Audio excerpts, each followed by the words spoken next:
I always thought my neighbor was just a quiet, unassuming man. But I was so wrong. Behind that perfectly manicured lawn and his ever-present friendly smile, he was hiding a secret so dark it nearly tore my family apart. I live in a small, sleepy town just outside Denver, Colorado. My wife Jessica and I bought our dream home here about 5 years ago. It was everything we'd ever wanted. The neighborhood looked like it was straight out of a movie. Perfect white picket fences, friendly waves from everyone you passed, kids laughing and playing in the street. Right next door to us lived Mr. Harris, a man probably in his late 50s with a calm, gentle voice and a yard that was always impeccably trimmed. Everyone in the neighborhood called him the perfect neighbor. He was the kind of guy who defined salt of the earth. At first, he seemed completely harmless, even kind. He'd give a little wave from his porch, bring over a basket of fresh apples from his tree, and he even helped me fix a broken section of my fence one blistering hot summer afternoon. He was just nice. But then slowly things in and around my house started going wrong. Small things at first, things you'd brush off. My packages started disappearing from the front porch. Our dog, Max, who never gets sick, became violently ill after eating something he found in our yard. Then the letters started. Strange, anonymous letters appearing in our mailbox. They were filled with hateful words that made Jessica cry herself to sleep at night. They said things like, "You don't belong here. Leave before it's too late." I tried to convince myself it was just random. Maybe some local kids pulling a cruel prank. But then one night, everything changed. It was around 2 a.m., and I was woken up by a noise. I looked out our bedroom window and saw a shadow moving outside. A dark figure just for a second before it vanished. My heart was pounding. I grabbed the heavy-duty flashlight from my nightstand and ran outside, my mind racing. There was no one there. The street was empty, silent.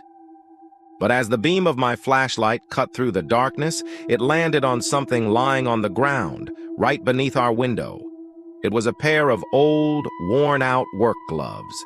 I recognized them instantly. They were Mr. Harris's. I didn't confront him right away. My gut was screaming at me, but I knew I needed proof. I decided to play it smart, to beat him at his own game. The next day, I went out and bought a set of hidden cameras.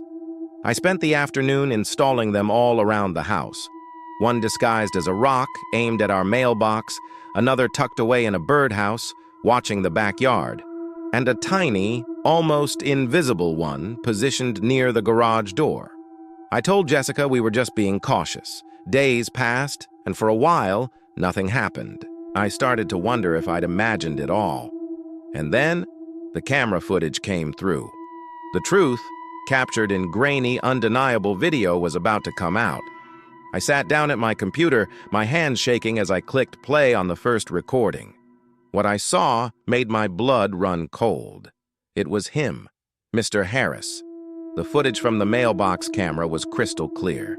It showed him under the cover of darkness, slipping one of those vile letters into our mailbox, his face twisted into a sneer I'd never seen before. Then I checked the backyard camera. It showed him tossing something over the fence, the same day Max got sick. It was a piece of meat laced with something I couldn't identify. The final video, from the camera by the garage, was the worst. It showed him trying the handle on Jessica's car door, night after night, testing to see if it was unlocked. This wasn't just a prank. This was a calculated, malicious campaign of terror. My mind was reeling.